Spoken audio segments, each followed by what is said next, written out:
గోపీచంద్ ప్రముఖ తెలుగు నటుడు, సుప్రసిద్ధ తెలుగు చలనచిత్ర దర్శకుడు టి. కృష్ణ కుమారుడు. ఇతను తొలివలపు చిత్రముతో తన నట ప్రస్థానమును ప్రారంభించి తరువాత జయం, నిజం, వర్షం వంటి విజయవంతమైన చిత్రాలలో ప్రతినాయక పాత్రలను పోషించాడు.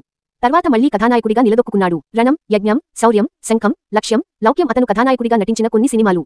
బాల్యం, విద్యాభ్యాసం. గోపీచంద్ ప్రకాశం జిల్లా టంగుటూరు దగ్గరలో ఉన్న కాకుటూరు వారి పాలెంలో జన్మించాడు. ఇతని బాల్యమంతా ఒంగోలు, హైదరాబాదులలో గడిచింది. గోపీచంద్ తాతయ్య పొగాకు వ్యాపారం చేసేవాడు. తండ్రి టి. కృష్ణ కూడా తండ్రి వ్యాపారాన్ని కొనసాగిస్తూ పొగాకు ఎగుమతి వ్యాపారం చేసేవాడు. తర్వాత సినిమాలపై ఆసక్తితో మద్రాసు వెళ్లాడు. పిల్లలను చదివించడానికి చెన్నైలో ఆయనకు నచ్చిన పాఠశాల దొరక్కపోవడంతో చెన్నై నుంచి ప్రిన్సిపల్ను రప్పించి ఒంగోలులోనే నీల్ డెస్పరాండం అనే పాఠశాల ప్రారంభించాడు.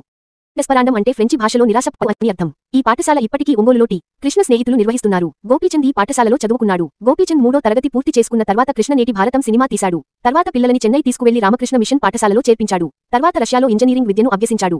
రష్యాలో ఉండగా మరో నటుడు మాదాల రంగారావు పిల్లలు రష్యాలో వ్యాపారం చేసేవాళ్లు. వాళ్ల దగ్గర పార్ట్ టైం ఉద్యోగం చేస్తూ డబ్బులు సంపాదించుకునేవాడు. నటుడు శ్రీకాంత్ సోదరి కూతురు రేష్మాను వివాహం చేసుకున్నాడు. వీరికి 2 కొడుకులు విరాట్ కృష్ణ, వియాన్ ఉన్నారు. సినిమా రంగం. గోపీచంద్ చదువు పూర్తవగానే వ్యాపారం చేసుకోవాలనుకున్నాడు. అంతకు మునుపే అన్నయ్య ప్రేమ్చంద్ దర్శకుడు కావాలనే ఉద్దేశంతో సినిమా రంగంలోకి అడుగుపెట్టాడు. కానీ కొద్దికాలానికే ఒక ప్రమాదంలో మరణించాడు. తండ్రి వారసత్వాన్ని కుటుంబంలో ఎవరో ఒకరు కొనసాగిస్తే బాగుంటుందని గోపీచంద్ సినిమా రంగంలోకి రావాలని నిర్ణయించుకున్నాడు. తండ్రి స్నేహితులైన నాగేశ్వరరావు, తిరుపతిరావు, హనుమంతరావు కలిసి గోపీచంద్ కథానాయకుడిగా ముత్యాల సుబ్బయ్య దర్శకత్వంలో తొలివలపు అనే చిత్రం తీశారు.